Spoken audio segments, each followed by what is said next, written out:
Khauf TV, Kemudi Dakwah, Kajian Islam.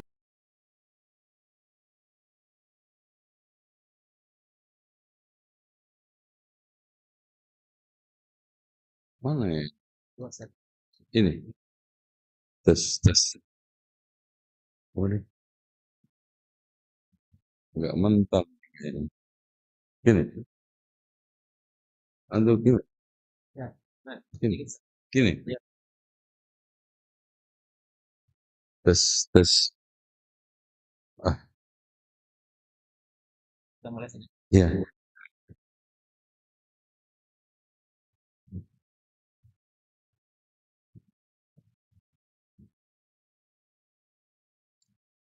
Assalamualaikum warahmatullahi wabarakatuh. Alhamdulillahirrabbilalamin. Wassalatu wassalamu ala rasulillah Muhammadin wa ala alihi wa sahbihi azmain.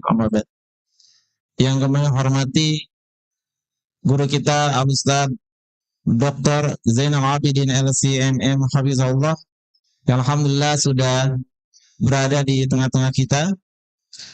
Yang kami hormati seluruh para asatid yang mengikuti kajian pada pagi hari ini. Yang kami hormati seluruh peserta kajian yang hadir mengikuti kajian pada pagi hari ini. Alhamdulillah, marilah kita panjatkan puji syukur kita kepada Allah Subhanahu wa Ta'ala yang telah memberikan kita berbagai macam nikmat, terutama nikmat iman, nikmat Islam, nikmat sehat dan waktu luang. Salawat serta salam marilah kita curahkan kepada Rasulullah Sallallahu Alaihi Wasallam beserta keluarga, sahabat, dan pengikutnya yang setia sampai akhir zaman. Alhamdulillah, pada pagi yang cerah ini, di tempat yang mulia, di Masjid Al-Ikhlas, Perum Pesona Prima Cikahuripan 6, kita dapat berkumpul mengikuti kajian bedah buku yang akan disampaikan oleh guru kita Al-Ustaz Dr. Zainal Abidin LCMM Hafizahullah, yang akan membahas kitab Jangan Biarkan Air Mata Ibumu Berlinang, karya Dr. Muhammad bin Ibrahim Al-Hamd. Sebelum kita mulai kajian, izinkan saya membacakan tata tertib kajian pada pagi hari ini. Yang pertama, mencatat ilmu yang disampaikan oleh guru kita Al-Ustaz Dr. Zainal Abidin LCM Hafizahullah. Yang kedua, mohon maaf kepada para jamaah untuk menonaktifkan handphonenya agar kita fokus dalam menuntut ilmu. Bagi ikhwan dan akhwat yang membawa putra dan putrinya, dimohon untuk mengkondisikan agar selama kajian berlangsung tidak mengganggu, sehingga kajian ini berjalan dengan lancar. Sekali lagi kami info juga kepada para jamaah untuk selalu menjaga kebersihan selama di Masjid Al-Ikhlas. Izinkan saya untuk membacakan biografi guru kita Al-Ustaz Dr. Zainal Abidin LCMM Hafizahullah.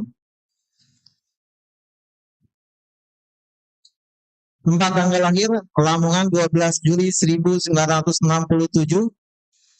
Pendidikan sarjana S1 jurusan Syariah pada Universitas Livia Jakarta, lulus tahun 1996. Mulajamah Syekh Abdul Aziz bin Baz tahun 1997 sampai 1999. Magister jurusan manajemen pada Universitas STY Indonesia School of Management, lulus tahun 2017.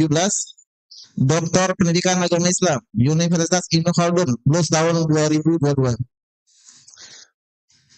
Publikasi ilmiah terbit pada Journal of Positive School Psychology berstatus Skufi Q2 dengan judul penelitian Wasatiyah Based Islamic Education Learning in High School. Riwayat pekerjaan Direktur Utama PT Ibnu Hajar Persada 2007 sampai sekarang.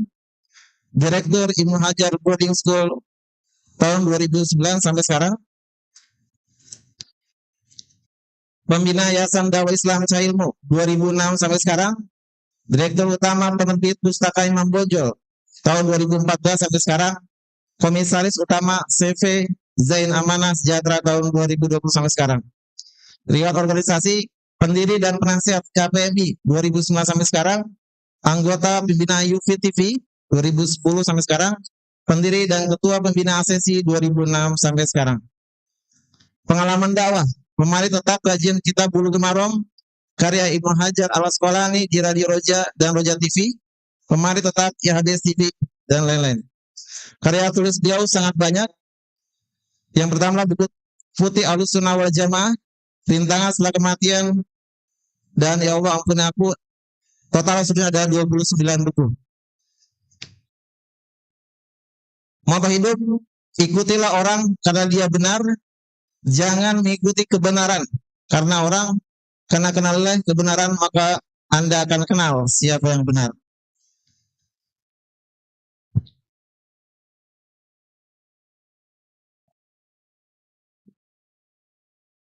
Mulai kita masuk ke acara inti, yaitu membedah buku ya, yang berjudul Jangan Biarkan Air Mata Ibu Berlinang, karya Dr. Muhammad bin Ibrahim Alham, yang akan disampaikan oleh Ustaz Dr. Zainal Abidin LCMM Hafizahullah. Di akhir kajian, insyaallah akan kita buka tanya jawab, dan kita akan juga berikan hadiah bagi yang bertanya, ya, yang pertanyaan tersebut sesuai dengan tema yang ada. Langsung kita mulai saja kepada Ustaz Falyatafadhal Masykuran. Tes. Ini mic-nya tes. Nyampe nggak? Ibu-ibu dengar nggak? Ada sana. Hah? Nyampe? Udah dites. Baik. Assalamualaikum warahmatullahi wabarakatuh. Innal hamdalillah nahmaduhu wa nasta'inuhu wa nastaghfiruhu wa nastahdihi wa na'udzu billahi min shururi anfusina wa sayyiati a'malina. من يهده الله فلا مضل له ومن يضلل فلا هادي له. أشهد أن لا إله إلا الله وحده لا شريك له وأن محمدا عبده ورسوله. قال الله عز وجل يا أيها الناس اتقوا ربكم الذي خلقكم من نفس واحدة وخلق منها زوجها وبث منهما رجالا كثيرا ونساء واتقوا الله الذي تساءلون به والأرحام إن الله كان عليكم رقيبا. وقال عز وجل يا أيها الذين آمنوا اتقوا الله حق تقاته ولا تموتن إلا وأنتم مسلمون. وقال تبارك وتعالى يا أيها الذين آمنوا اتقوا الله وقولوا قولا سديدا يصلح لكم أعمالكم ويغفر لكم ذنوبكم ومن يطع الله ورسوله فقد فاز فوزا عظيما. فإن خير الحديث كتاب الله وخير الهدي هدي محمد صلى الله عليه وسلم وشر الأمور محدثاتها وكل محدثة بدعة وكل بدعة ضلالة وكل ضلالة في النار. Ikhwan wal akhwat fillah, Bapak Ibu yang dirahmati Allah, mohon maaf tadi agak terlambat karena saya prediksi dekat. Walaupun kemarin saya ke sini untuk survei 2 jam karena saya jalan. Jadi awalnya mau minat tinggal di sini, jadi nggak jadi karena salah jalan. Ternyata dekat, ya. Dan alhamdulillah di sini banyak asatidz dan juga ustadzat, ikhwan sekalian menjadi hunian atau menghuni atau tinggal di tempat yang cukup representatif, di mana kebanyakan warganya adalah orang-orang yang sudah paham sunnah. Kemudian masjidnya juga strategis dan perumahannya juga Masya Allah, jalannya cukup lebar, luas. Ini tinggal satu yang belum, yaitu apa? Membentuk betul-betul perumahan yang kondusif untuk pendidikan anak-anak kita. Untuk kaderisasi generasi ahli sunnati wal jamaah. Dan itu pasti ya. Jangan sampai kita itu menghayal yang lain. Pasti ada tantangannya. Karena meski kita itu di dalam hidup ini tidak pernah berpikir untuk cari musuh, tetapi kita itu ditakdirkan untuk selalu dimusuhi. Kenapa? Sebagaimana yang telah dikatakan oleh Abu Umamah Al-Bahili, seorang sahabat mulia Rasulullah sallallahu alaihi wasallam, seorang mukmin itu senantiasa berada di dalam 4 permusuhan. Seorang mukmin itu selalu dihadapkan dengan 4 musuh. Dihadapkan. Enggak nyari. Namanya aja menghadap. Hadap itu berasal dari kalimat bahasa Arab. Hadap. Hadap itu apa? Maju di depan. Yang pertama, orang kafir yang memerangi. Makanya disyariatkan jihad. Bahkan kitab terpanjang di dalam Sahih Bukhari. Setelah sholat itu kita berjihad. Antum udah hatam Sahih Bukhari? Udah? Wah, kok bisa menghabiskan waktu untuk aneh-aneh? Haram gak antum belum hatam Sahih Bukhari, belum hatam Sahih Muslim, mancing gitu. Ya, itu haram.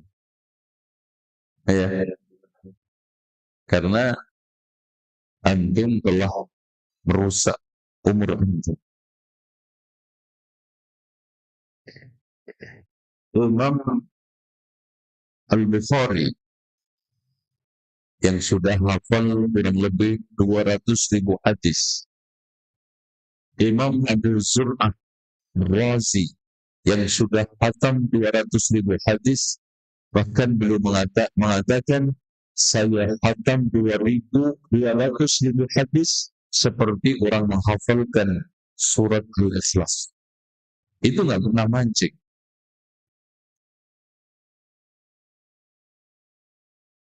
Apalagi main catur.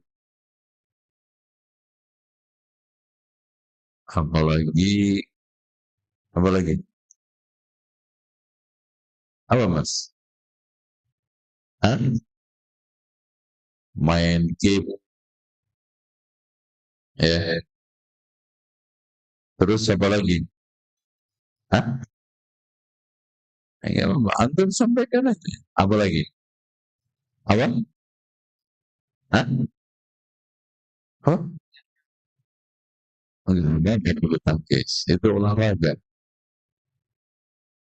Jadi orang yang umur 50 ke atas itu harus setiap hari keluar keringat itu 30 menit. Habis makan malam jalan 100 meter. Itu. Karena umur 50 itu, apalagi 60 itu semua semua turun. Pandangan menurun, pendengaran menurun, ya, daya kekuatan menurun, gairah makan juga menurun. Yang naik cuma 3, trigliserid, asam urat, sama kolesterol. Itu yang naik. Itu pasti. Oke. Intinya kita itu harus betul-betul hati-hati terhadap waktu. Hati-hati terhadap umur.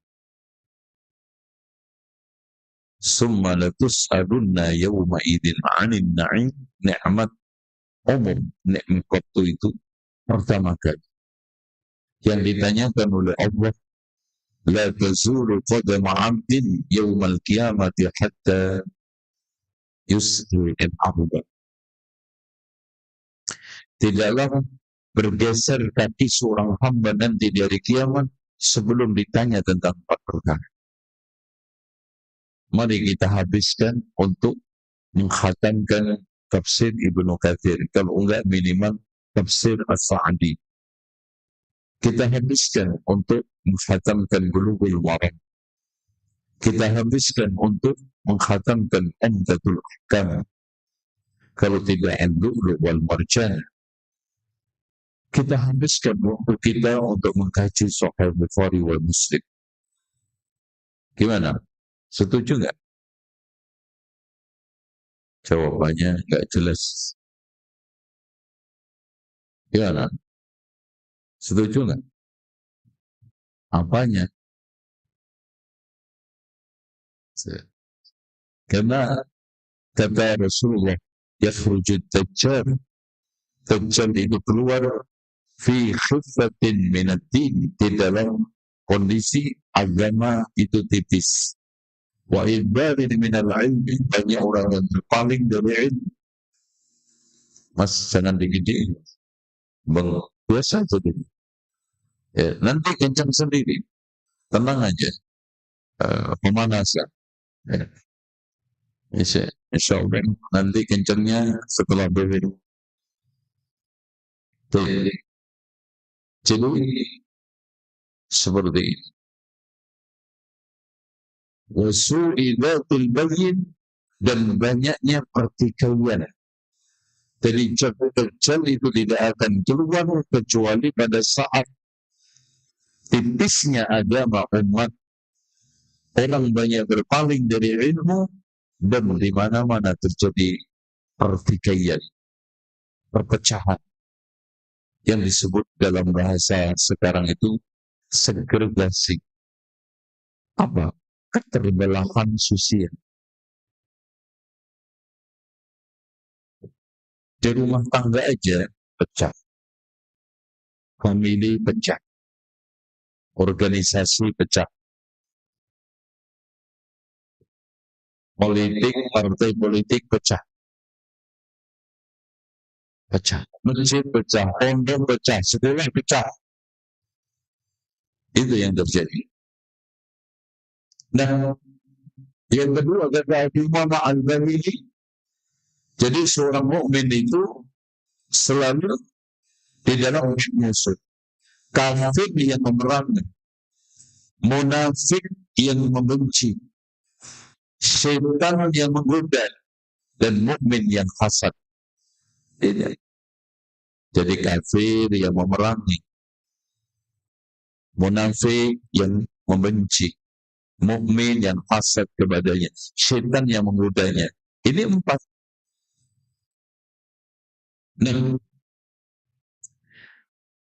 di antara sekian bentuk permusuhan syaitan, nah ini tema yang kita akan bahas. Karena di mana sekarang ini banyak terjadi di antara kita, di sekitar kita, banyaknya kedurhakaan, tetesan-tetesan air mata orang tua sekarang ini banyak mengalir mubazir. Tidak bernilai. Padahal setiap tetesan air mata itu sangat mahal di hadapan Allah. Perhatikan Pak, hadis Rasulullah yang mulia. Pernah ada orang yang telah ditetapkan sebagai tentara perang, otomatis jihad sama Rasulullah. Kemudian ibunya tidak terima. Ibunya menangis. Hal itu disampaikan kepada Rasulullah, ya Rasulullah, saya terkena kewajiban perang. Kalau sekarang dengan istilah wajib militer. Ibu saya menangis, tidak terima.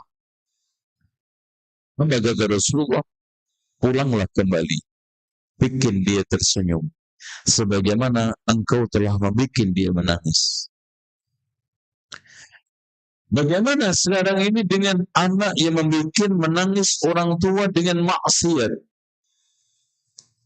Ini menangis, membuat menangis orang tuanya, ibunya, dengan satu amalan yang paling mulia, yaitu jihad. Dan fadilahnya begitu besar. Rasulullah katakan, al-qatlu fi sabilillah yukaffiru kulla syai'in illa din. Terbunuh di medan perang itu menghapus segala sesuatu kecuali utang. Dibatalkan oleh Rasulullah Sallallahu Alaihi Wasallam. Nilai begitu besar, tetesan-tetesan air mata yang mengalir dari pelupuk mata sang ibu yang lemah. Bagaimana dengan anak yang membuat orang tuanya menangis karena narkoba? Bagaimana membuat seorang anak membuat ibunya menangis karena hutang sana hutang sini yang tidak dibayar? Bagaimana sekarang ini anak yang membuat menangis orang tuanya dengan permasalahan-permasalahan yang tidak ada. Boros, hidup mobil, kurang memanage hartanya, sehingga utang sana utang sini. Tidak bisa mengatur perbelanjaan, sehingga ekonominya susah.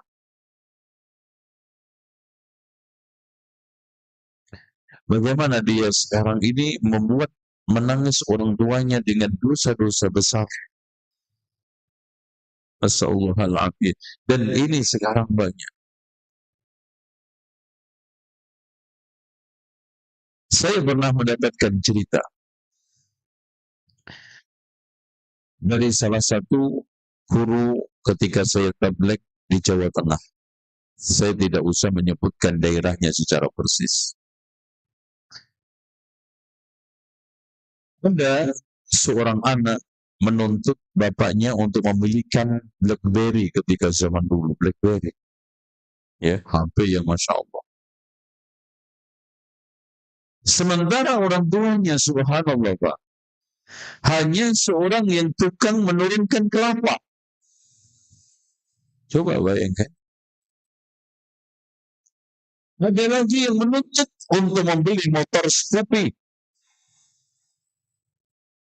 Terpaksa orang yang dijual sawahnya. Bahkan di daerah dekat kampung saya pernah ada salah seorang anak yang mengalungkan celurit di leher orang tuanya, memaksa untuk menjual tanahnya supaya beli motor. Akhir-akhir ini juga Anda temukan di sosmed. Bagaimana sekarang ada anak yang membakar rumah orang tuanya karena permintaannya tidak dikabulkan. Ada yang sekarang ngamuk-ngamuk karena dia minta HP tidak dituruti. Maka kita tidak ingkari dosa itu lahir karena dosa, dan dosa itu melahirkan dosa berikutnya. Dan ketahuilah kedurhakaan itu lahir dan berawal dari keteledoran orang tua di dalam mendidik anak.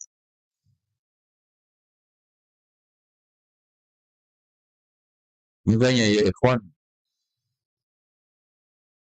sekarang ini banyak anak yang berani kepada orang tua, banyak anak yang berani kepada guru. Ini harus kita koreksi bersama-sama. Koreksi secara fundamental. Bukan hanya kita koreksi, kita evaluasi ala sekolah. Kita evaluasi sekarang ini ala akademik. Kita evaluasi ala muhasabah.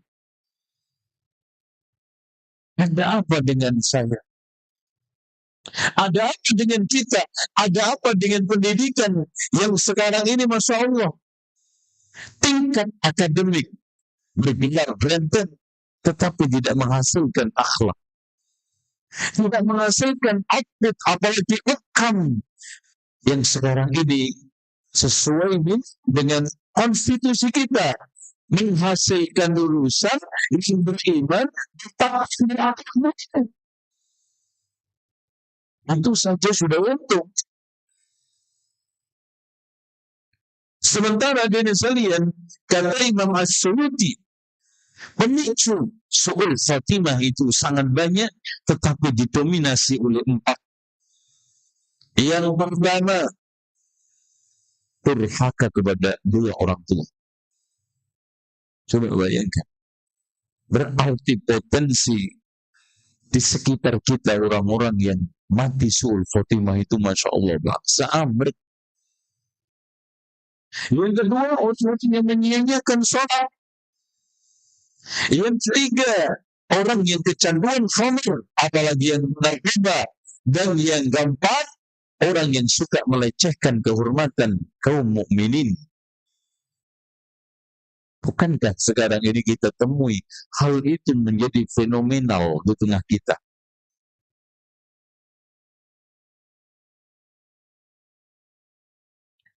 Ada pernah seorang ulama namanya Haris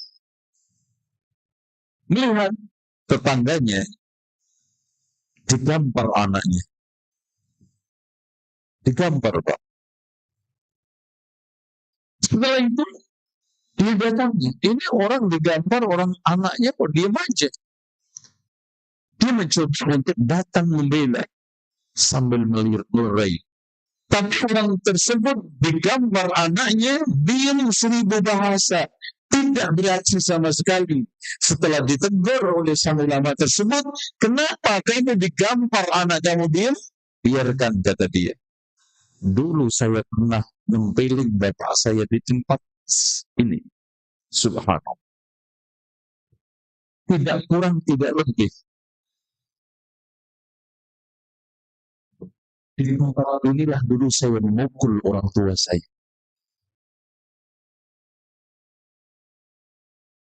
Masya Allah. Makanya betul kata Rasulullah SAW, "Ma min dhanbin asra'u qibatan ma'a ma yadhakhiruhu fil akhir min al-ghibri wa qati'atul rahim."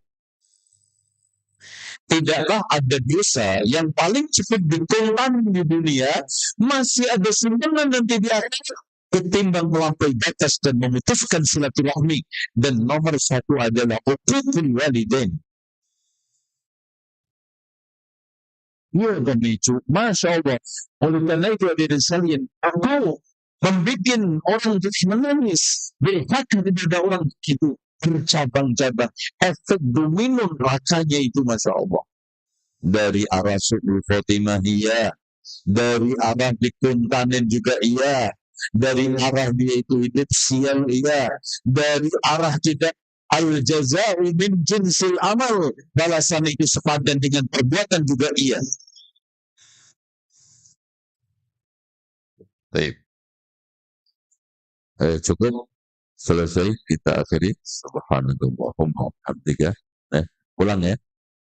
Gimana, Pak? Ya, benar nih.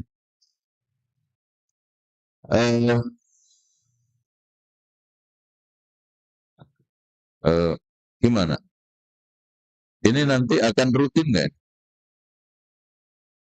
Hah? Jangan siap-siap aja mulutnya. Gimana? Kita baca Sahih Muslim.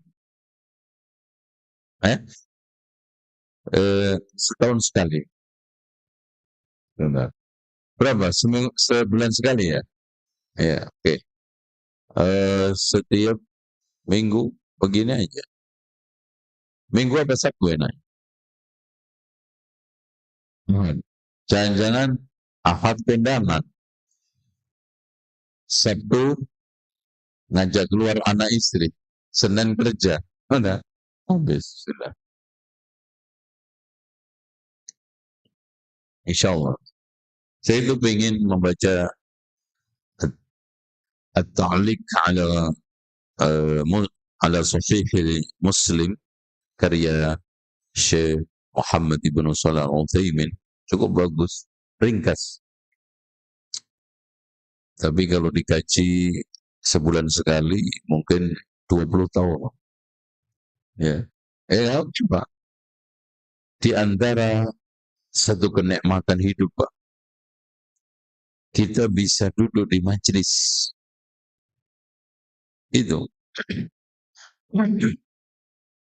Makanya ada beberapa syuyukh, orang-orang yang sudah tua, duduk di majelis ilmu. Ya. Antum cek aja di majelisnya Syekh Abdul Razak itu ada orang-orang tua yang ubahan. Karena dia ingin mengambil faedah daripada apa? Dari al-julus. Idza marartum bi riyadil jannati farta'u. Jika kamu melewati taman surga, subhanallah. Taman surga, Pak. Yang disebut taman surga di dalam hadis Rasulullah itu cuma dua, Raudhah sama ini. Enggak ada. Taman surga itu badminton, taman surga itu voli, taman surga itu main sepeda-sepedaan, itu. Terus taman surga itu mancing, Kata Rasulullah, man sakanal badiyata jafa, siapa yang tinggal di pelosok maka dia akan kolot. Wa man istada ghafal, siapa yang tukang mancing lalai. Rasulullah nggak larang, tetapi Rasulullah memberikan peringatan. Wa man istada ghafal. Itu, Daripada antum pagi-pagi main HP, chatting sama janda, mendingan baca Sahih. Ini ada muka-muka yang ketahuan nih. Oke, ya. Ini kita lanjut. Ikhwas sekalian, sekarang kita mengangkat satu persatu bentuk-bentuk durhaka. Yang pertama, lihat halaman 3. Membuat keduanya bersedih dan menangis, baik dengan ucapan atau perbuatan atau dengan apapun. Ya. Makanya kalau ada ibu antum atau ayah antum, tapi rata-rata yang menangis itu ibu-ibu, antum jangan bantah, antum jangan reaksi apapun. Sebenar-benarnya antum. Jangan bikin tetesan air mata itu makin mengalir deras. Diam aja. Minta maaf. Sebenar-benarnya antum. Yang kedua, menghardik, na'udzubillah, membentak ayah ibu. Wala tanharhuma wa qul lahuma qawlan karim. Ini Pak. Di sini ada kesantunan berbahasa. Di dalam Al-Quran itu Allah kasih kaidah 7.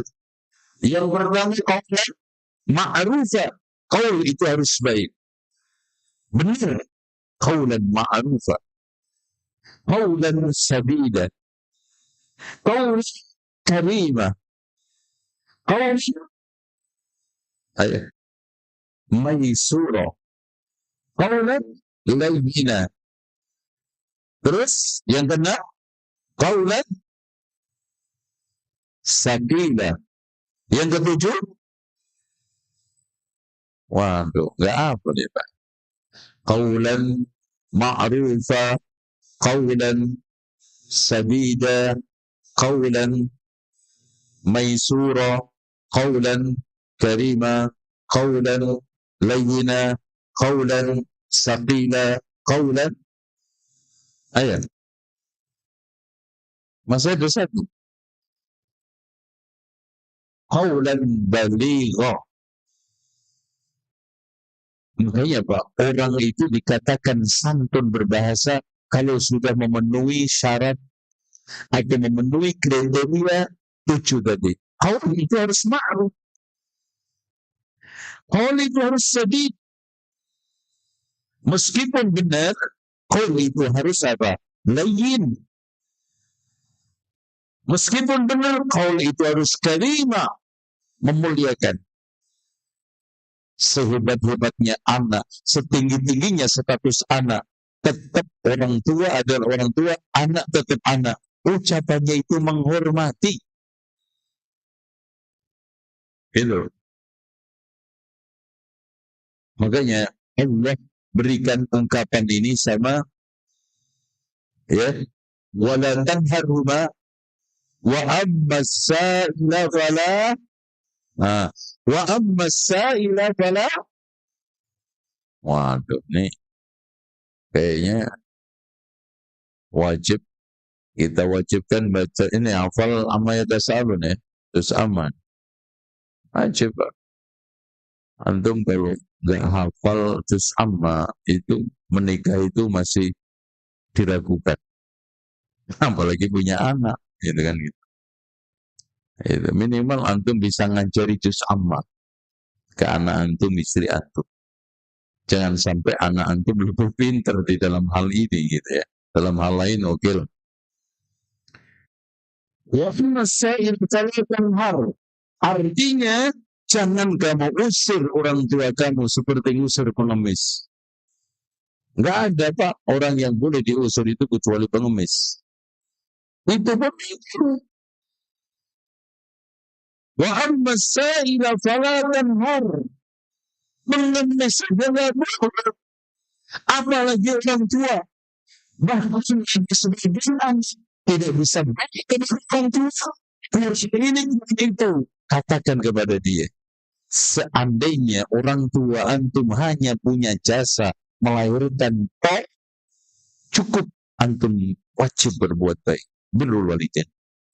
Andaikan orang tua antum itu hanya punya jasa melahirkan tok, itu cukup sebagai syarat antum untuk berbuat baik. Birrul walidain. Apalagi lebih daripada itu. Makanya Pak, saking sakralnya birrul walidain, saking sakralnya orang tua hubungan dengan anak, Allah putuskan wa qada rabbuka alla ta'budu illa iyyah. Allah sejajarkan dengan bakti orang tua dengan bakti Allah. Dan dengan kalimat yang tidak main-main Pak. Wa qada. Qada. Jadi kalau qada itu ibarat mahkamah, sudah diketok palu, sudah diputuskan, sudah ingkrah. Nggak bisa diutak-atik. Wa qada. Makanya dikatakan qada. Banyak di sini di antara para ulama ketika membedakan qada dan qadar. Kalau qadar itu gambarannya seperti arsitek yang sedang membuat desain. Ketika sekarang sudah jadi perumahan, itu namanya qada. Dan itu dua-duanya di tangan Allah. Allah sekarang ini yang membuat blueprint, ya, maket calon perumahan di Kahuripan. Nanti akan ada ini. Setelah sekarang ini jadi, itu namanya qada. Itu kalau dibedakan antara qadar dengan qada. Wa qada rabbuka alla ta'budu illa iyyahu. Allah tidak mensejajarkan dengan summa. Tetapi Allah mensejajarkan dengan wa, bermakna al-jannah, setara. Berbuat baik kepada Allah dengan berbuat baik kepada orang tua, berbakti kepada Allah dengan tauhid, dan berbakti kepada orang tua dengan walidain, disejajarkan. Kenapa ikhwan? Karena Allah menjadi sebab terciptanya kita, dan orang tua menjadi sebab wujudnya kita, lahirnya kita di dunia.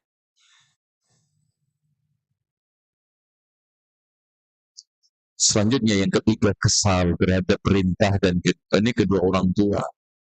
Diungkapkan dengan kalimat Fala takunhu ma'rufin. Itu Pak, kalimat terbaik yang dianggap membuat mantel orang tua. Kesel. Jadi tidak harus dengan kalimat Bisa saja bahasa Sunda beda dengan bahasa Padang. Bisa saja bahasa Padang beda lagi dengan bahasa Padang. Kalimat apapun bentuknya yang bikin orang tua itu kesel, sakit hati, maka itu sudah cukup masuk ke dalam kalimat wala fala taqul lahuma uffin. Permukaan masa mengerenjitkan dahi, ya, apalagi kesel, ya. Kemudian yang kelima, memandang kedua orang tua dengan tatapan tajam alias sementang. Gak boleh orang tua diperintahkan itu. Masya Allah. Alhamdulillah. Diberi nasihat bukan beranjak berangkat. Diberi nasihat bukan mendengar. Tetapi apa? Menunjukkan kesel, mentang. Ngototin orang tuanya. Na'udzubillah. Ini dulu lahirnya pas ketek loncat-loncat mungkin. Ya. Terus kemudian memerintah kedua orang tua. Masa untuk perintah susah. Orang tua susah di sana itu. Ya. Ada. Tolong ini Pak. Nasihat tulus dari dalam. Andaikan orang tua antum ikut antum, tolong, ini ujian berat,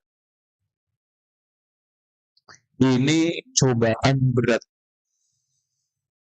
Surga di ambang pintu, tapi neraka juga di ambang pintu. Jangan sekali-kali ibu antum jadikan sebagai pembantu, apalagi pengganti pembantu, dan perintah ini perintah itu. Biarkan. Andaikan dia mau nyuci, itu karena hiburan untuk menghilangkan kejenuhan. Andaikan sekarang ini ngomong anak antum alias cucu, karena itu ungkapan sayang seorang kakek nenek. Andaikan sekarang ini dia itu mau bersih-bersih rumah antum, itu bukan berangkat dari keterpaksaan, dia ingin keluar keringat. Jangan perintah antum, apalagi itu merupakan suatu kewajiban harian, tugas. Tidak ada tugasnya pulang rumah anak. Tidak ada sekarang tugas nyuci pakaian anak. Enggak ada. Mana SOP-nya? Dari LSU nggak ada. Dari sekolah juga nggak ada. Dari perusahaan nggak ada. Apalagi dari Al-Quran dan Sunnah.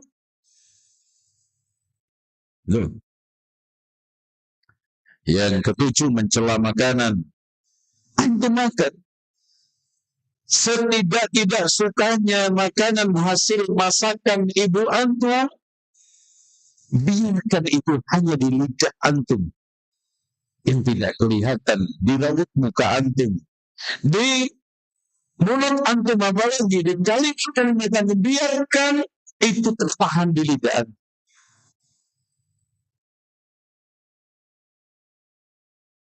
Tidak membantu kedua orang tua di rumah, seperti membereskan, merapikan rumah, memasak, dan lain.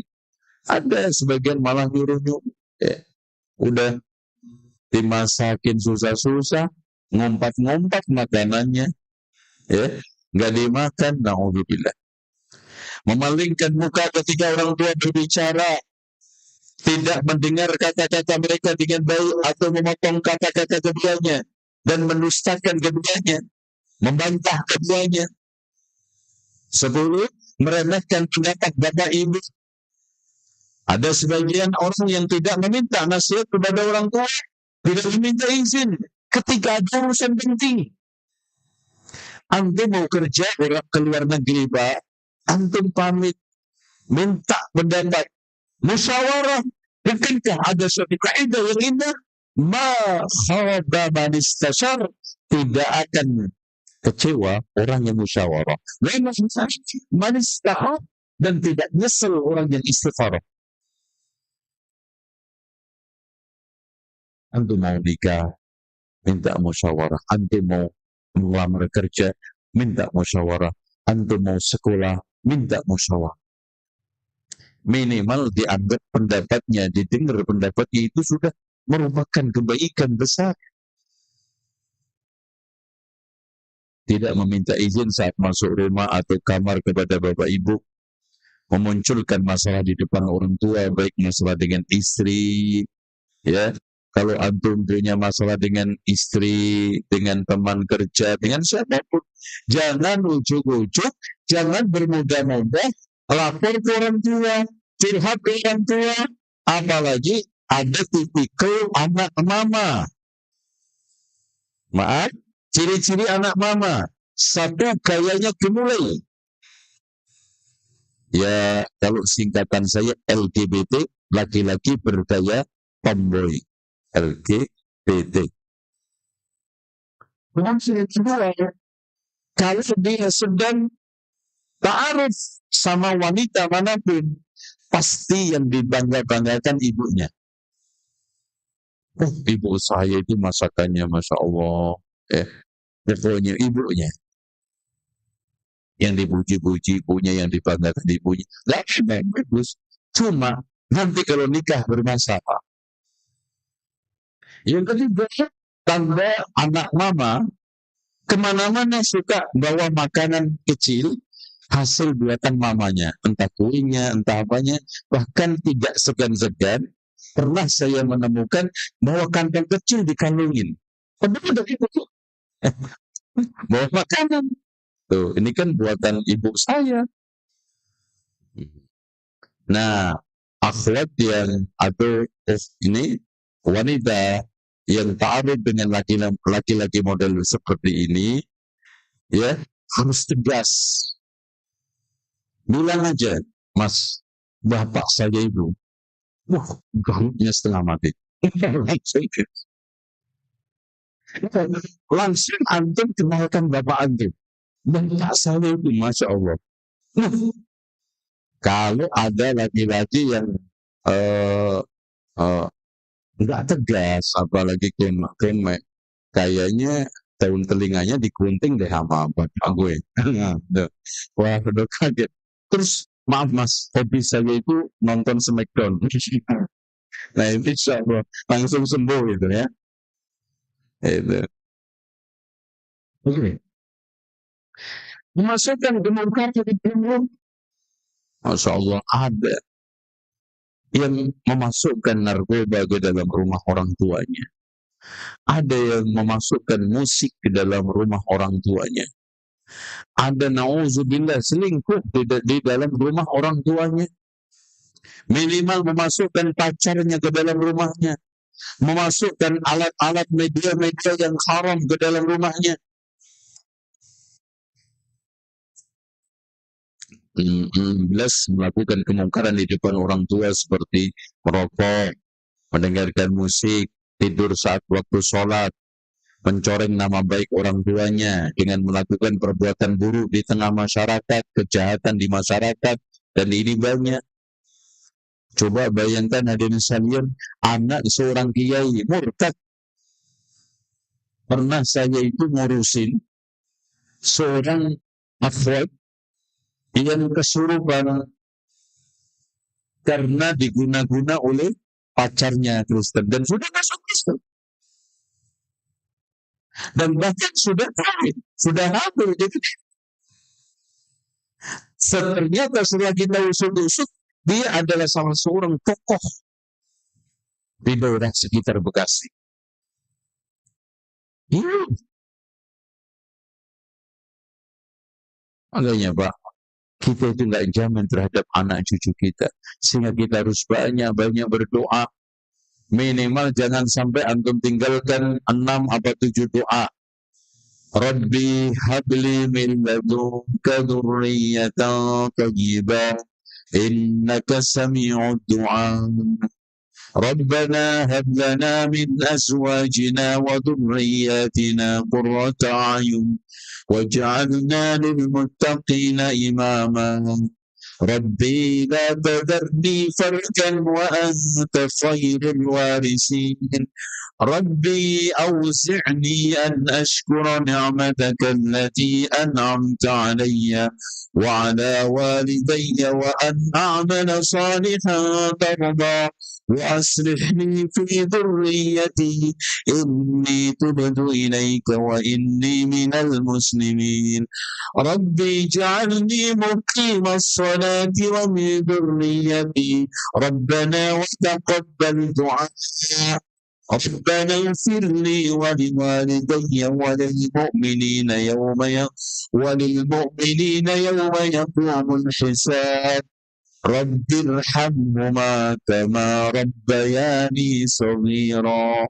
Kenapa Pak? Rabb asihli tudur. Perbaiki anak cucu sekarang kita ada antum jamin cucu antum yang keempat nanti nggak murtad. Antum jamin Pak, anak cucu kita nanti malah menjadi perusahaan Islam. Antum paham nggak? Antum sadar nggak? Betapa banyak sekarang ini orang-orang yang mengaku turunan Rasulullah SAW menghancurkan agama Rasulullah sendiri. Turunan Rasulullah. Ya soal benar enggaknya itu ya kita harus cek ke database, ya. NASA benar gitu. Ya kan dia secara pengakuan, Masya Allah, makanya Pak, kita itu harus banyak-banyak ya Allah perbaiki, karena nggak ketemu. Kalau ketemu kita jawab, nggak sholat.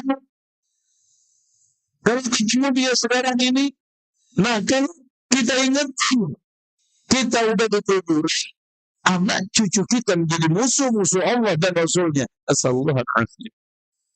Makanya antum banyak-banyak doa saja. Dan kita juga bersama-sama. Ya, memosisikan kedua orang tua pada posisi yang tidak mengenakan. Masa orang tua disuruh ganti ronda? Pak, ganti ronda. Nah, giliran kondangan mengacir lah. Giliran ronda itu yang dimakanin sama nyamuk loh. Kata orang Betawi ya. Tidak pulang dalam waktu yang lama, membebani keduanya dengan banyak tuntutan. Wasati mementingkan istri daripada anak. Makanya nanti kita langsung aja, nggak usah nanti, karena banyak banget nih. Oke, kisah-kisah durhaka ini, Masya Allah ya. Antum baca kisah-kisah durhaka ini, anak cuplik. Asma'i pernah mendapati seorang yang memiliki bapak yang sudah tua. Anak ini durhaka kepada anak, dan anak tersebut namanya Manazil. Sampai orang tuanya keselnya, prihatinnya itu bikin sebuah bait syair. Hubungan rahim antara diriku dengan Manazil membalas dengan balasan seperti hutang yang diletaki pemiliknya. Karena subhanallah, sama Pak tadi. Ya. Setelah itu, utusan dari Khalifah Abdul Malik bin Marwan ingin nangkep anak itu, orang tuanya melindungi. Kamu lolos dari belakang rumah. Cepat. Subhanallah. Akhirnya nggak ketangkap. Di kemudian hari, orang ini disakitin, dipukul oleh anaknya. Orang-orang mulai mengatakan, biarkan. Halus anak dan menzalimiku, mendurhakaiku, dan mengambil uangku pada saat di mana tulang belulangku melemah, dan memberatkanku. Aku memilihnya, menambahnya, agar dia menambahkan, namun dia tidak bertambah, kecuali kepemisan kepadaku. Aku bersumpah, aku mendidiknya dengan berbahagia, namun sesudahku tidak ada orang yang berbahagia dengan anaknya. Hubungan rahim antar diriku dengan manazil, membalas dengan balasan seperti hutang. Durhaka itu hutang, Pak. Allahu Akbar. Nah, ini sebab-sebab durhaka. Untuk lihat halaman 19. Satu, kebodohan, kejahilan. Ya, terutama kebodohan terhadap nas-nas dari Al-Quran dan Sunnah tentang bahaya durhaka. Yang dikatakan oleh Rasulullah ketika ditanya itu, Rasulullah, dosa besar paling besar itu apa? Yang pertama, kamu jadikan tandingan di dalam sesembahan bersama Allah Subhanahu wa taala. Dan yang kedua, wa utuqul walidain. Durhaka.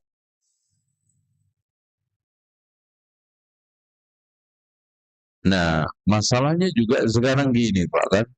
Di sekolah-sekolah itu kan pengajaran agama juga minim.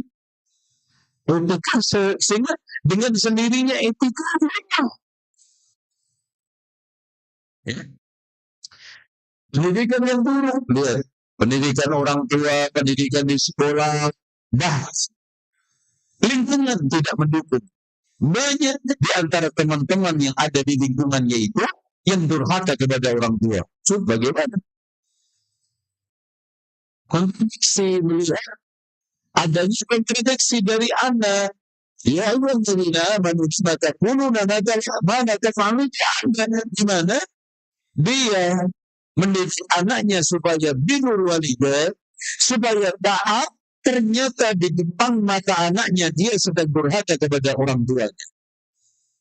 Kontradiktif.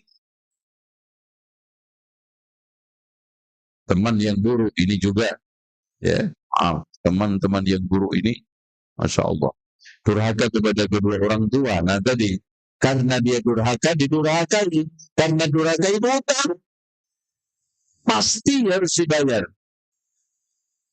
Tidak ada ketakwaan saat terjadi perceraian. Ini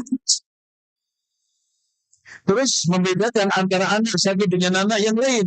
Dinu baina usudikum. Mau enaknya sendiri. Ada orang yang memiliki orang tua lanjut atau sakit, dia ingin berlepas diri. Dikasihkan saudara kakaknya yang nganggur, atau dititipkan di pantai jompo, na'udzubillah. Pribadi yang sempit, kepribadian yang apa? Cekak nalar. Atau dalam bahasa sekarang ini PA. PA itu apa? Pendek akal. Makanya kalau ada anak-anak SMA ngeledek temannya, PA lo, itu maksudnya pendek akal. Enggak nalar, enggak panjang berpikir. Minimnya bantuan orang tua kepada anak-anak untuk berbakti. Tidak ada pendidikan, tidak ada dorongan, tidak ada penekanan. Bukannya perilaku istri. Nah ini, kadang-kadang ada suami yang durhaka itu karena provokasi dari istrinya. Masa sih mas kita diam aja, nggak minta warisan? Udah. Gimana sih mas? Apa sih kata tetangga kita? Ibu kamu seperti itu. Kita ini sudah mulai. Tuh. Dan kita sudah ngaji. Masa orang tua kamu tahlilan begitu-begitu terus didiemin aja. Gitu ya. Sehingga lahirnya kejahatan yang bagus. Ya, lembut, kecil, pasti dan akan membesar. Makanya Pak, jangan sekali-kali bagi istri yang ingin awet rumah tangganya untuk menyentuh 3 hal. Nih, ini ada ibu-ibu nggak nih? Ada. Tolong ibu-ibu dengerin gue. Nah, janganlah seorang yang berharap rumah tangganya sakinah, rumah tangganya awet langgeng, melakukan salah satu, jangankan 3-3-nya, salah satu di antara 3. 1, membicarakan keluarga suaminya. Ada yang bilang, ngomong aja Pak, itu saja sudah menimbulkan masalah. Biarkan yang komen suami, biarkan sekarang ini yang ini itu suami. Kalau nanti seorang istri dimintai masukan pendapat baik, jangan nyolot. Mas, ibu kamu, mas, bapak kamu, mas, adik kamu, mas, paman kamu, kakak kamu, sekampung aja deh sekalian.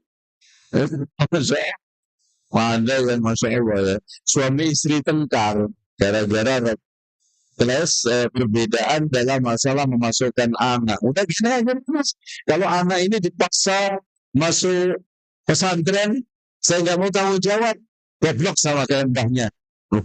Anda kan gitu loh. Dasar lo, Pak, salah paham tengkar. Udah, gini aja, kalau ngomong sama saya, nggak mau tanggung jawab. Memang sekampung kamu itu lulusan SMP aja udah bagus, sekampung benar itu. Ini suaminya balas ya, betul. Makanya kadang-kadang Pak, permasalahan rumah tangga itu tidak bisa diselesaikan bukan karena besarnya masalah, bukan sekarang rumitnya permasalahan, tapi etika di dalam menyelesaikan itu tidak ada. Etika masalahnya. Mana ada sih masalah rumah tangga yang tidak bisa diselesaikan? Kadang meruncing, kadang sekarang ini menjadi rumit karena masalah etika. Etika komunikasi nggak ada, etika di dalam menyampaikan pendapat nggak ada, etika di dalam memberikan masukan tidak ada, bahkan etika di dalam masalah-masalah menyikapi. Masalah kecil jadi besar kok kalau menyikapinya itu salah. Contoh masalah utang, contoh masalah perdangan. Ada subhanallah Pak, suami istri berangkat kondangan balik. Kenapa? Karena kepala suami dikepala helm dengan belakang. Itu tak ceritanya. Jadi kritikan, Mas, lo kondangan pakai pakaian begini, ya? Pantasnya di mana, Mas? Lo juga ikut pakai klub, pakai itu coba mendingan di kondangan siang. Oh malam dari rumah ketemu. Tidak saja, aku nggak jadi kondangan. Etika, ibu suami dikatakan istri dikatakan kayak coklat, itu kan? Udah hitam pakaian coklat lo menuju kondangan siang. Maaf, susah nyari lo. Karena udah gelap. Ini tentang istri. Nah yang kedua, jangan coba membongkar privasi suami. Hatta termasuk kepada orang tua Pak. Apalagi mertua.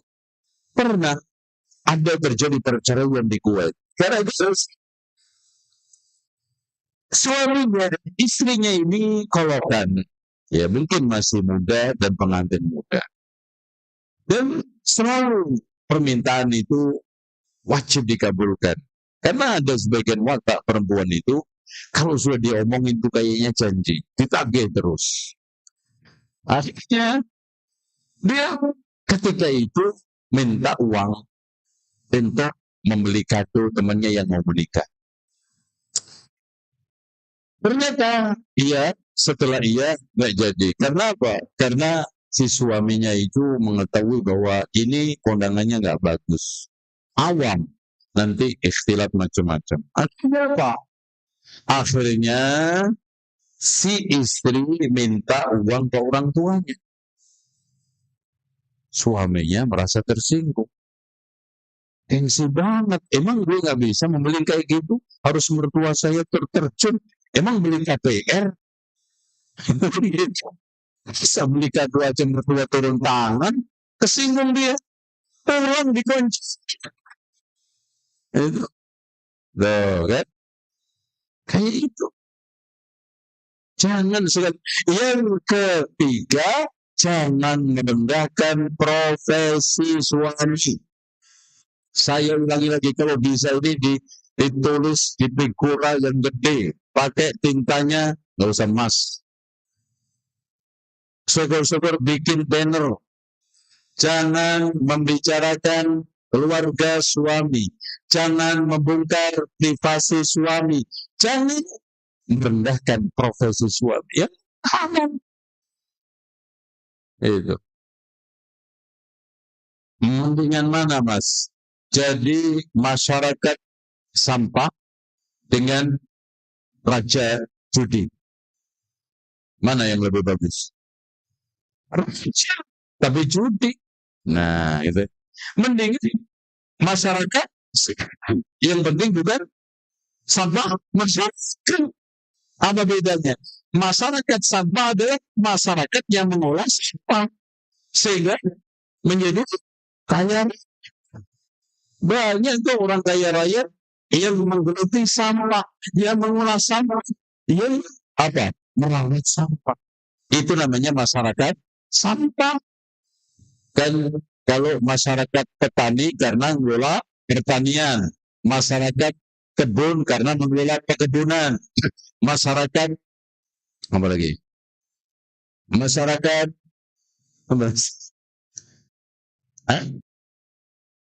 Masyarakat nelayan. Ini masyarakat sampah karena mengelola sampah, bukan sampah masyarakat. Itu. Jadi seperti itu, bahkan harus didukung. Bahkan Masya Allah, salafina soleh ini Pak, ibunya ketika sekarang suaminya pergi untuk kerja, sambil dipeluk, sambil dicium, melepas. Ya. Sekarang kita panggil siapa? Abu Abdullah ke Abu Bulan. Mas, saya masih tahan perihnya lapar, tapi aku tidak tahan perihnya neraka. Jangan dibalik, Mas, neraka mah gampang ya. Udah Mas, kalau ada kesempatan korupsi, jangan dilewatkan Mas. Nggak berhak. Jabat ini cuma 3 tahun Mas, jabatan-jabatan yang begini ini Mas. Udahlah, ya ideal-ideal banget, nggak zaman Mas sekarang, aduh. Apalagi sok santri, aduh nggak makan Mas. Nah itu, yang haram aja susah, ya kan Mas? Apalagi yang halal, terus gimana? Jadi itu kan ya. Nah ini udah antum koro aja udah. Dari kita sekarang rohani antum mati, privasi antum mati, kehormatan antum mati. Mendingan sekarang ini jasmani. Dan bahkan Pak, kejahatan, korupsi terutama, itu dipicu faktornya oleh keluarga, terutama istri. Kadang-kadang kita temukan itu koruptor itu Pak, maaf, bajunya itu aja, nggak keren banget. Terus pertanyaannya, korupsi 6 miliar untuk apa kan gitu? Udah tua, makan pun cukup, kebanyakan kolesterol, jalan-jalan juga udah gemeter. Paling lebih binatang, itu pun kalau diterkam ketek, pasti ketinggalan dia. Coba, dia masih korupsi. Kenapa? Ternyata karena anak, karena cucu, karena istri. Istri, lihat aja kejahatan-kejahatan yang sekarang ini tampil di permukaan sosmed. Istri selalu ada di belakang. Entah dia hidup boros, entah dia glamor, entah sekarang ini dia hidup hedon. Lebih daripada hedon, apa Mas? Di atas hedon apa? Hidup, kalau hidup yang serba telanjang, apa namanya? Aduh, antum ini tahunya apa? Megang HP sering, ngedownload, Google juga ada Pak. Masya Allah. Bukan, nudisme itu gaya yang serba telanjang. Tapi sudah pakaiannya itu nggak 1,5 meter, tapi harganya 5 juta. Tipisnya sudah ada, jangankan kena angin di baju pas. Makanya lucu kalau sekarang digalakkan kemana-mana anti pemerkosaan. Maka lewat bagian wanita Joseph diperkosa. Coba mikir ya, kucing sekarang ini dikebukin sana sini, dimarahin sana sini. Dasar kucing ini gratis banget, gratis banget. Tapi ikannya dibukanya nggak main-main, diangkut, di Metro Mini. Coba ikan bandeng yang kita bawa beli mana dibuka dia.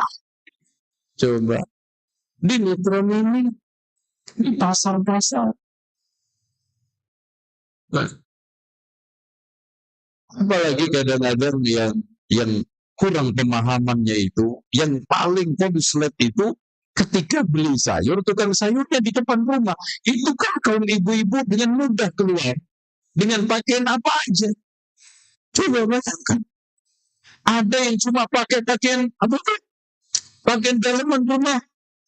Keluar beli, apa? Sayur. Itu kan sayur yang cengar-cengir terus. Betul, Pak? Ya. Oke. Baik, insya Allah sekarang kita buka tanya jawab. Tafadhol. Definisi berbakti dan adab-adab yang patut dijaga di hadapan orang tua nih. Adab-adab mentaati kedua orang tua, berbuat baik kepada kedua orang tua, menyayangi, mengasihi kedua orang tua, tidak menghardik orang tua, mendengarkan kata-kata orang tua, berbahagia menerima perintah orang tua, senang banget, labbaik. Kalau bisa kita ketika diperintah labbaik wa sa'daik, tidak alot, memperlihatkan wajah ceria di depan orang tua, berusaha mendapatkan kasih sayang dan cinta kedua orang tua, duduk dengan sopan di depan orang tua, ya, jangan malang kerik, jangan sekarang ini orang tua di bawah, antum petentang-petenteng, nangkring di atas kursi, tidak mengungkit-ungkit kebaikan kepada orang tua. Pak, dulu bapak kalau nggak anak dia tuh di rumah sakit tahu nggak mati loh. Itu naudzubillah. Subhanallah, nyadar, sudah sadar. Sebenarnya anta wa maluka li abi, dirimu sama hartamu itu milik orang tua. Antum mengajari, ngerti saat-saat paling krusial, nyadar dong, bersyukur. Ada yang bawa ke rumah sakit, ada yang biaya, udah bersyukur enggak, berterima kasih enggak. Sekarang malah begini. Coba kalau enggak, belum bawa rumah sakit dulu, gimana nasib bapak? Masya Allah, itu mendahulukan hak ibu, ya. Karena di sana ada 3 tadi, umuka. Kenapa? Karena ibu memiliki 3 hak hamil, hak menyusui, hak apa? Melahirkan. Terus membantu orang tua, tidak mengganggu orang tua, tidak bertengkar dan tidak membantah orang tua, menjawab panggilan kedua orang tua, mendidik anak-anak untuk berbakti, mendamaikan. Jadi anak-anaknya dimotivasi untuk baik kepada bapaknya, mbahnya. Mendamaikan hubungan kedua orang tua.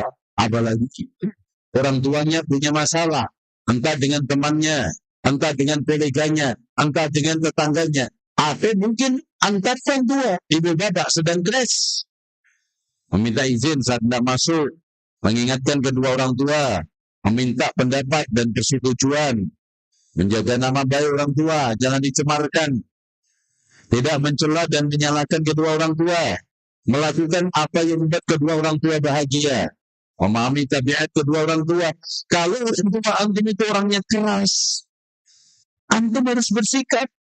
Bagaimana ngadepi orang keras, bagaimana ngadepi orang pendiam, bagaimana menghadapi orang cerewet, itu antum yang harus memahami, bukan orang tua yang disuruh memahami. Memahami tabiat, banyak mendoakan, memohon ampunan, jangan didoakan dulu, karena masalah dunia, warisan dapat segera, jangan.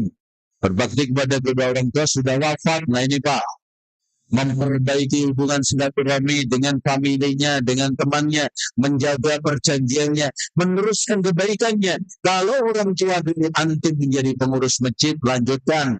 Punya dulu yatim piatu, lanjutkan. Punya panti, Ya jumpa, latihan dia tuh teruskan. Punya kebaikan-kebaikan, sambung itu. Jangan diputus. Karena itu jariah untuk orang tua antum. Nah, di sini ada yang membantu berbakti ya Pak ya. Memohon pertolongan kepada Allah. Ya Allah, kuatkan saya untuk birrul walidain, terutama yang diuji sekarang orang tua lagi tempat ikut antum. Apalagi yang sudah tua, harus nyebokin, Masya Allah. Mengingat keutamaan berbakti kepada kedua orang tua. Mengingat jasa kedua orang tua. Jadi kalau antum agak sedikit aneh-aneh, ingat jasa orang tua.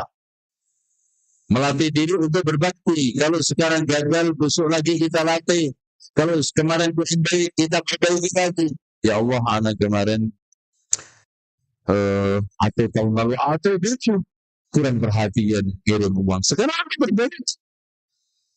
Jangan sampai jatah istri antum lebih banyak daripada jatah orang tua antum. Semua nafkah, oke, relatif. Bertakwa kepada Allah saat terjadi talak. Kedua orang tua yang soleh saling berwasiat mengajak untuk berbakti, membantu anak-anak untuk berbakti. Hendaknya anak memposisikan diri pada posisi orang tua. Andaikan aku jadi orang tua, Masya Allah. Coba, aku nanti kalau punya anak gimana? Gitu kan? Membaca kisah-kisah orang-orang yang berbakti dan kisah-kisah orang yang durhaka. Merasakan bagaimana bahagianya kedua orang tua manakala anak berbakti dan merasakan sakit hati orang tua bila anak itu durhaka. Itu antum renungkan. Insya Allah akan dapat menolong, membantu antum birrul walidain. Nah, ini antara istri dan orang tua. Nih, cukup. Fadhal, silakan, ada yang tanya? Oh, nih. Oke.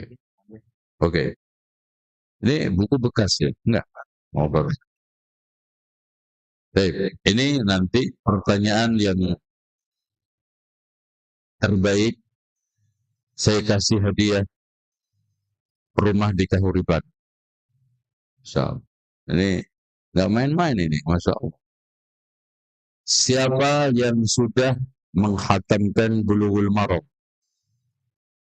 Ngaji maksudnya. Dan hafal. Tolong. Ya masa cuma satu hadis dapat rumah ya, kan lucu. Baik. Bagaimana cara berbakti kepada orang tua yang posisinya jauh? Satu, antum sempat-sempat dipulang kalau ada kesempatan. Dua, kasih orang tua antum telepon. Ya, sebisa-bisanya komunikasi. Ya. Tiga, sekarang ini cukupin berbagai macam kebutuhan, apalagi saat sakit. Itu insya Allah bisa akan membantu antum untuk meringankan beban durhaka.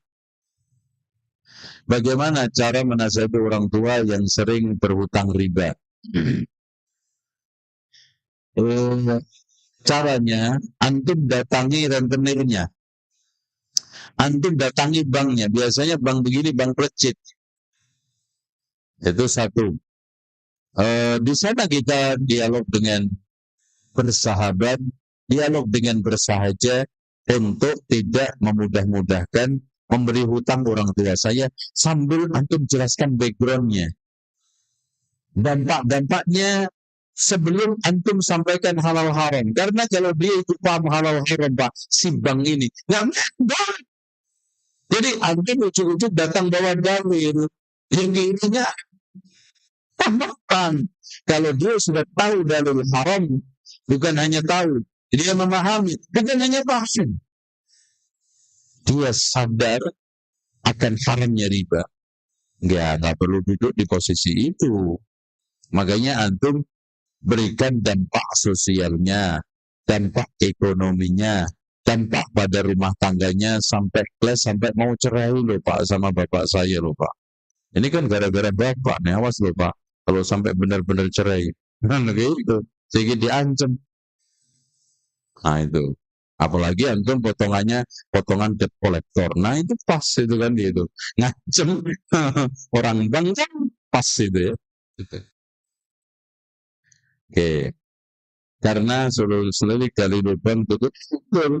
Pokoknya Pak, tidak ada orang yang ceritanya mapan dengan riba, tidak ada orang yang ekonominya stabil gara-gara riba. Itu belum pernah. Yang ada itu bengkok, yang ada itu lunglai, yang ada itu berantakan. Ini bukan ekonomi. Orang tua saya dulu ketika saat dagang apa adanya, tidak pakai bank. Alhamdulillah, memang hasilnya tidak meledak, hasilnya tidak booming. Ternyata setelah digodam, langsung anak potong. Tiap hari tengkar sama ibu saya. Tiap hari bingung. Kalau sudah kurang seminggu, tanggal 25, udah. Tanggal 25, udah. Yang ada itu bagaimana yang penting bisa melunasi bank. Coba nggak mikir anak, nggak mikir istri, nggak mikir kepentingan sosial masyarakat. Di benak orang yang utang di bank itu bagaimana besok itu lunas. Kan bahaya kok. Bahaya. Nah, ini pertanyaan bagus nih. Nah, anak kasih ini trilogi pernikahan. Ini yang tanya belum nikah kali. Oh, hold on. Ustaz, saya mau tanya, ibu saya selalu pilih kasih dengan saya. Perasaan aja. Perlakuan ibu antara saya dan kakak-kakak saya sangat berbeda. Nah ini permasalahannya. Dulu mungkin ketika kecil ada sesuatu yang sangat diinginkan, tidak keturutan. Jadi ini orang model-model kurang bahagia masa kecil. Terus kemudian ada pengaruh sedikit, ada sensitif. Makanya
nggak ada masalahnya.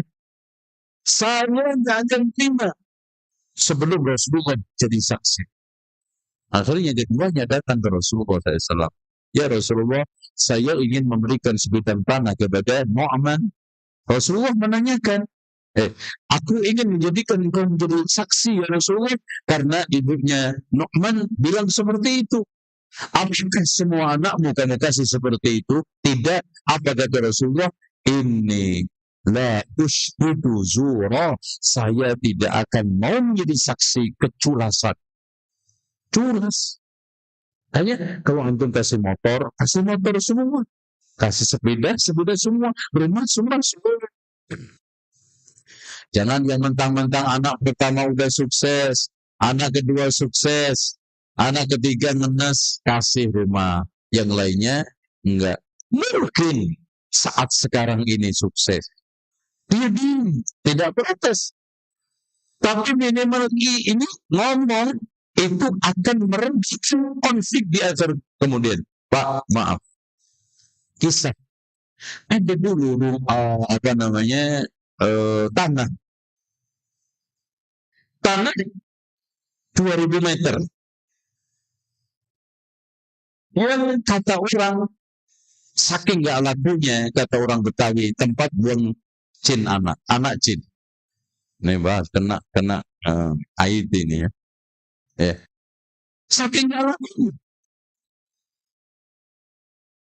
Akhirnya ditempati saudaranya.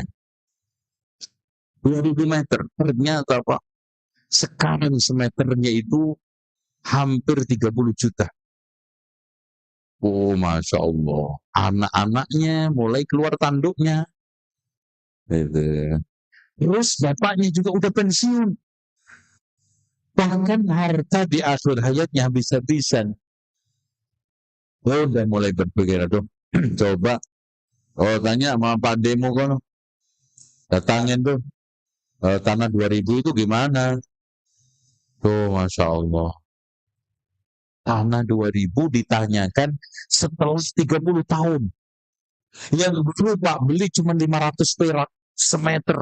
Sekarang 30 juta.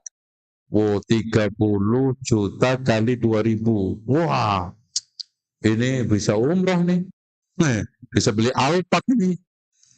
Ayo terus, beli apa lagi? Sementara kanan kiri udah kosong, kenyataan hidup rumah tangga udah komprat, ekonomi udah melorot, tidak seperti dulu. Setan yang akan terjadi.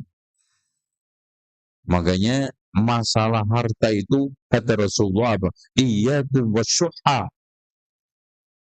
Fa inna syuhha laka man kana qablakum. Waspadalah terhadap kikir, karena kikir itu menghancurkan orang-orang sebelum kalian.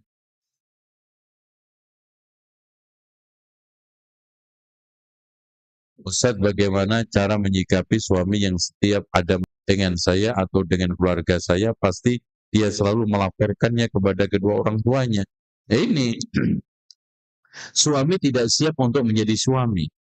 Dia siapnya menjadi istri. itu wataknya istri, Ma. Ini adalah wataknya perempuan. Gitu ya. Terus begini ya, saya ingin menegaskan kepada antum, sekecil apapun problem masalah keluarga itu antum redam seakan tidak ada di depan orang tua. Apalagi orang tua antum sudah senja. Memang Pak, makin tua itu makin daya untuk emosional, menahan emosionalnya itu nggak kuat. Makin tua itu makin dia itu tidak stabil psikologinya. Itu sudah watak. Sudah sunnatullah. Makanya betul kata Imam Ibnu Hazm, siapa yang akhlaknya buruk, makin tua makin buruk, maka dia ketika masa usia lanjut akan keras hati, keras watak, dan buruk perilaku dan akhlaknya. Itu biasa.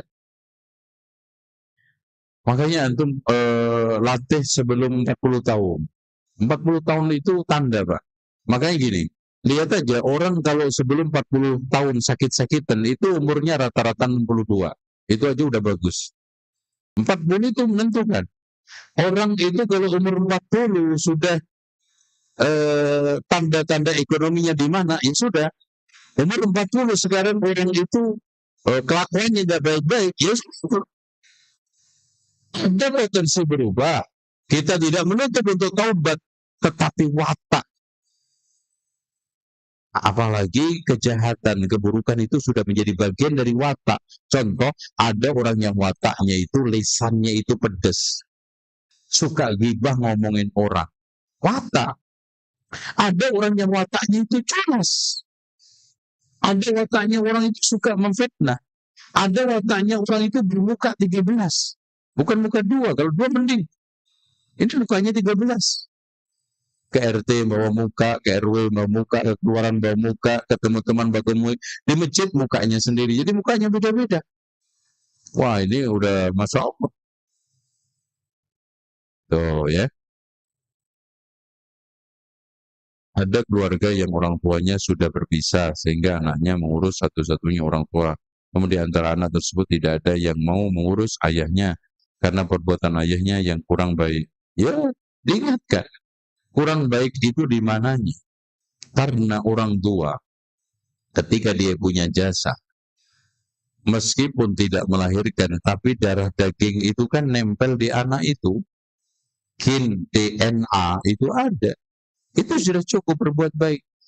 Andaikan gini Pak, anak tanya sama antum atau sama orang, andaikan ada orang yang kecelakaan di jalan, antum nggak kenal mengenal, maka mungkin kalau tahu benar, ternyata dia itu dulu yang nyolong motor antum.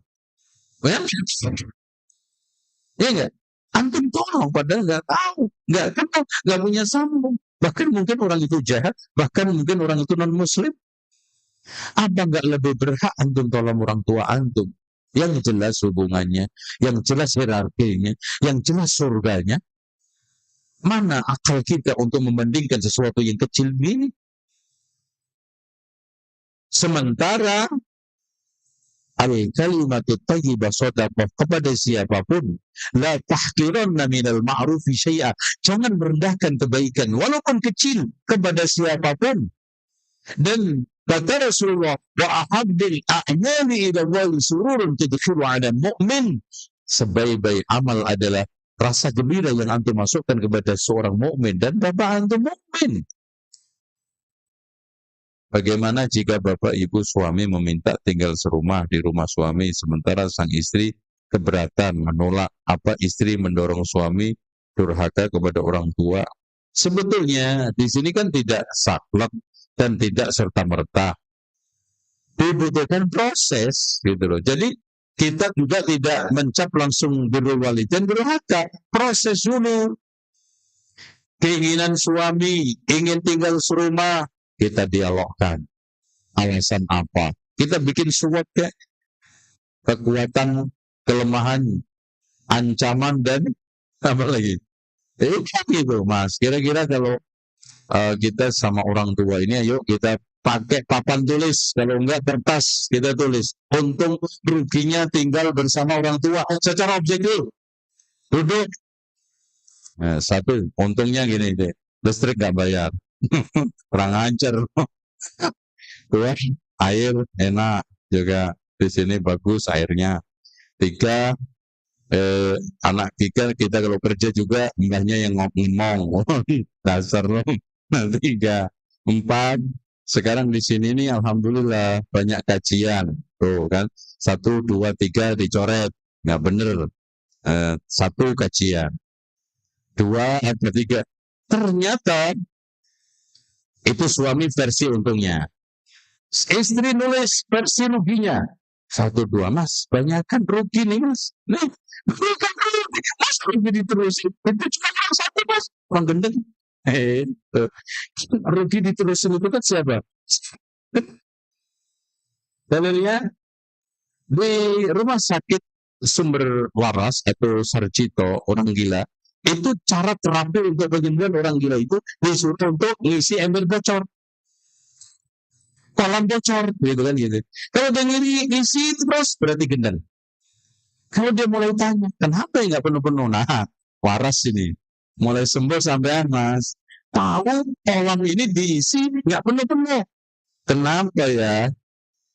Oh, bocor kali. Oh iya, nah waras. Jadi tanda orang waras itu kalau ada masalah stop, rugi stop, masalah lanjutin, rugi lanjutin, kan? Lanjutin Mas. Itu penting nih. Jadi terapi orang gendeng, ya. Disuruh isi ember bocor, diisi terus saja. Ah, gendeng pasti diisi terus. Ayo diisi. Stop, makan. Tapi kalau sudah sebulan, 2 bulan, itu nanti terapi-terapi itu ada yang manjur. Artinya dia sadar. Jadi banyak Pak terapi-terapi itu. Nanti disuruh apa. Jadi itu sampai, makanya orang gila di sana ada kelas-kelas. Ya. Ada kelas parah, itu kelas eksekutif kelas ya. Ada yang sudah setengah waras, ada yang sudah mulai dilepas proses rehabilitasi. Makanya pernah ada seorang yang lagi tengok saudaranya sholat di masjid. Ya, dikiranya dia seorang imam masjid. Pakai baju koko, pecian, bagus. Dijadiin iman. Akhirnya, ini sujud, ngapain nggak bangkit-bangkit? Ternyata hilang orangnya. Namanya salah tidak. Makanya di dalam buku fikih orang gila nggak boleh menunaikan ibadah. Coba kalau dijadi imam, itu giliran sujud pergi dia. Amat nggak sujud, masya Allah, khusyuk banget. Ternyata hilang. Akhirnya diurut. Imam terjadi kurang aja. Makanya dia sejak itu ngambil pelajaran. Mas, pokoknya kalau sudah tengok ke rumah sakit gila, hati-hati.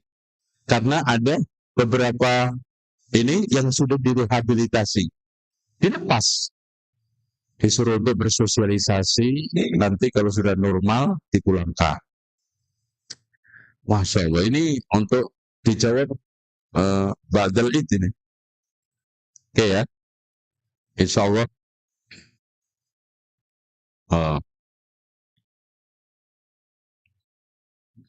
Loh. Terus. Afwan Ustaz, anak izin bertanya. Satu lagi, satu aja. Ini ada tulisan bagus sekali, yang ini jelek. Dua-duanya anak pertimbangkan. Ya. Assalamualaikum, semoga Ustaz diberikan kesehatan selalu. Tapi ini jelas, ini Masya Allah, jelas tapi jelek.